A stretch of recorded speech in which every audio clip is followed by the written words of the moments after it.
বিসমিল্লাহির রহমানির রহিম।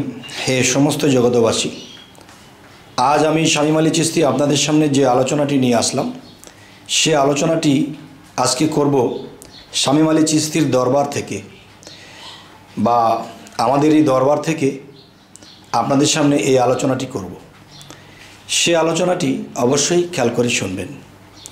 দেখেন, আপনাদের সাথে এই আলোচনার ফাঁকে আমরা কিন্তু আপনাদেরকে দেখাচ্ছি যে আমাদের এই দরবারটি আপনাদের কেমন লাগে দেখবেন। তবে সামনে আমাদের চিন্তাভাবনা আছে যে আমরা মানব সেবার জন্য কিছু করব, এবং বড় কোনো দরবারের চিন্তাভাবনা আমাদের আছে। যদি আল্লাহ সাহায্য করে তবে আমরা পারব। তো আজকের যে আলোচনাটি হবে কি, কাবা সম্পর্কে কিছু আলোচনা করব। এই কাবা যে বিষয়টা, যে একটা জিনিস কি, যে বলা হয় একটি আয়াতের মধ্যে আছে যে তোমরা ইব্রাহিমের কাবাকে পরিষ্কার পরিচ্ছন্ন রাখিও, এবং তোমরা আমার কাবাকেও পরিষ্কার পরিচ্ছন্ন রাখিও। তাহলে এখানে যে কথাটি বলা হয়েছে যে তোমরা আমার কাবাকেও পবিত্র রাখিও, তাহলে বোঝা গেল ইব্রাহিম খলিলুল্লাহ যিনি, তাকে দিয়ে যে কাবাটি নির্মাণ করা হয়েছে সেটিও কিন্তু একটি কাবা। তবে আল্লাহ নিজেই যেহেতু বলেছে কোরআনে যে তোমরা ইব্রাহিমের কাবাকে পবিত্র রেখেও, আবার বলেছে আমার কাবাকেও তোমরা পবিত্র রাখিও, তাহলে বোঝা গেল আল্লাহর কাবা কোনটা আর ইব্রাহিমের কাবা কোনটা। তবে ইব্রাহিমের কাবা যেটা, এটার দিকে ফিরে সেজদা করারও আল্লাহ আইন করেছেন, এবং আল্লাহ যে বলেছে আমার কাবা, তাহলে সেই কাবার দিকেও ফিরে সেজদা করার অনুমতি রয়েছে। তবে হে সমস্ত জগতবাসী, আজকের এই কথাটি একটু তীক্ষ্ণ জ্ঞানে বুঝতে হবে, তাহলে বোঝা গেল কাবা দুই প্রকার। আচ্ছা, একটি কাবা হলো মুর্শিদ কাবা, আরও একটি কাবা হলো ইব্রাহিম খলিলুল্লাহ, তিনি মাটি দ্বারা বা বিভিন্ন আসবাবপত্র দ্বারা এই কাবাকে নির্মাণ করা হয়েছে।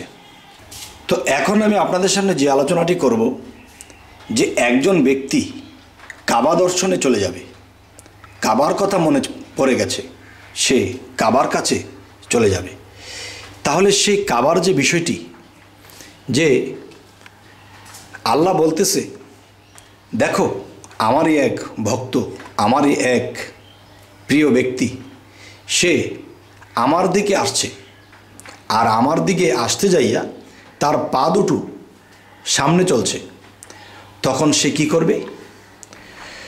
তখন বলতেছে যে আমি যদি এভাবে যাই, তাহলে দেখা যায় কি, যে আল্লাহর দিকে যদি আমি রওনা দেই, আল্লাহর কাবার দিকে যদি আমি রওনা দেই, তাহলে আমার পা দুটো আগে চলছে।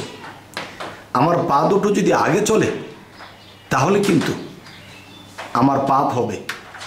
তখন তিনি গড়িয়ে যাইতে শুরু করলো। গড়াইতে যখন যাইতে শুরু করলো, তখন কি হলো, যে দেখা যায় তার শরীরে কাটা বিনতে শুরু করেছে, যন্ত্রণা শুরু হয়ে গেছে, তার কষ্ট হইতেছে, রক্ত ঝরতেছে। তখন আল্লাহ কি বলে, এই কষ্ট কি সহ্য হয়? তখন কি করা হলো? আল্লাহ বলতেছে, হে ফেরেশতা সকল, তোমরা আমার কাবাকে তোমরা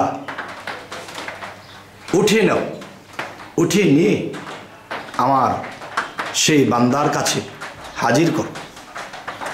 সেই কাবাকে আমার বান্দার কাছে হাজির করে দাও।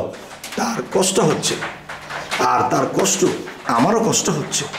তবে হে সমস্ত জগতবাসী, শেষে কি করা হলো, যে হাদিস গ্রন্থের কথাগুলো কিন্তু অস্পষ্ট, অতটা স্পষ্ট বলে না, জ্ঞানের জোরে তা বুঝে নিতে হয়। তাহলে বোঝা গেল যে সেই কাবাকে যখন উঠিয়ে নেওয়া হলো, সেই কাবাকে যখন উঠিয়ে নেওয়া হলো, তখন সেই বান্দা দেখতে পাচ্ছে, কিরে আমি কি কাবাতে চলে এসেছি, আমার সামনে কাবা চলে এসেছে।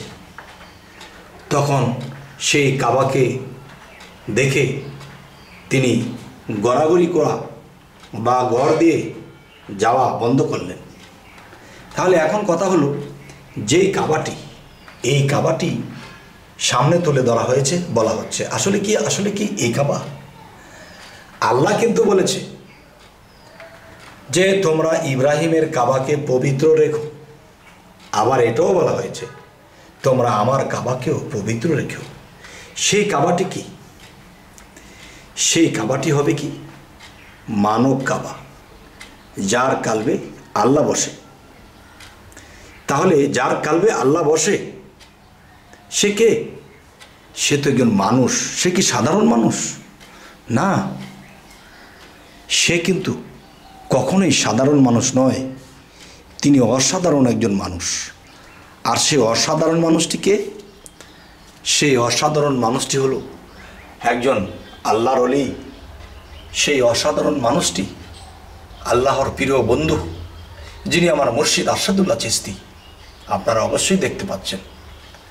তাহলে এই কাবা মানুষকে শিক্ষা দিতে পারে, উপকার করতে পারে, মানুষকে পরামর্শ দিয়ে ভালো পথে আনতে পারে। এই সেই কাবা যাকে মুর্শিদ কাবা বলা হয়েছে। আর আমি তার ছোট্ট নাবালক একজন ভক্ত। আর সেই ভক্তটি কোনো একদিন সেই আল্লাহর প্রেমে কখন যে নিখোঁজ হয়ে গেছিল, কখন যে পাগল হয়ে গেছিল, তা জানতে পারিনি, বুঝতে পারিনি। মানুষে বলেছে ছেলেটা পাগল হয়ে গেছে। তবে হে সমস্ত জগতবাসী, আমি আল্লাহর কাছে লাখো কোটি শুকরিয়া যে আমার মুর্শিদের চরণে আমি যেতে পেরেছি।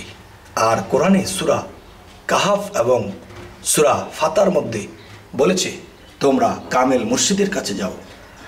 আর এই পৃথিবীতে যার মুর্শিদ নেই সেই ব্যক্তি হলো পথভ্রষ্ট। আচ্ছা, তবে হে সমস্ত জগতবাসী, আমাদের এই দরবার আপনাদেরকে দেখানো হচ্ছে, কেমন লাগছে এবং কথাগুলো কেমন লাগছে অবশ্যই জানাবেন। আমি দরবারটা ঘুরে ঘুরে আমি আপনাদেরকে ভালো করে দেখানোর চেষ্টা করব।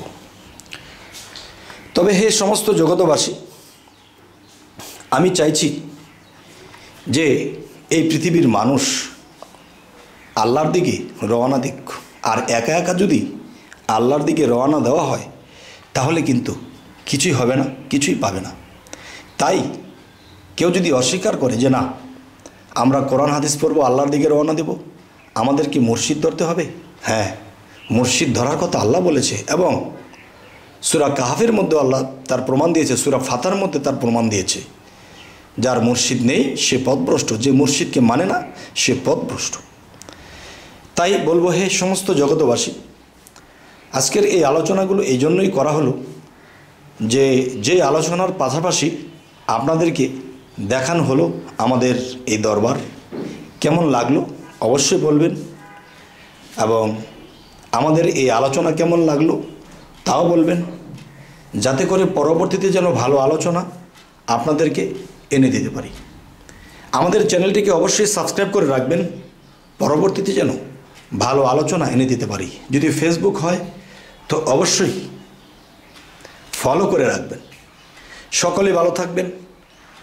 আল্লাহ হাফিজ।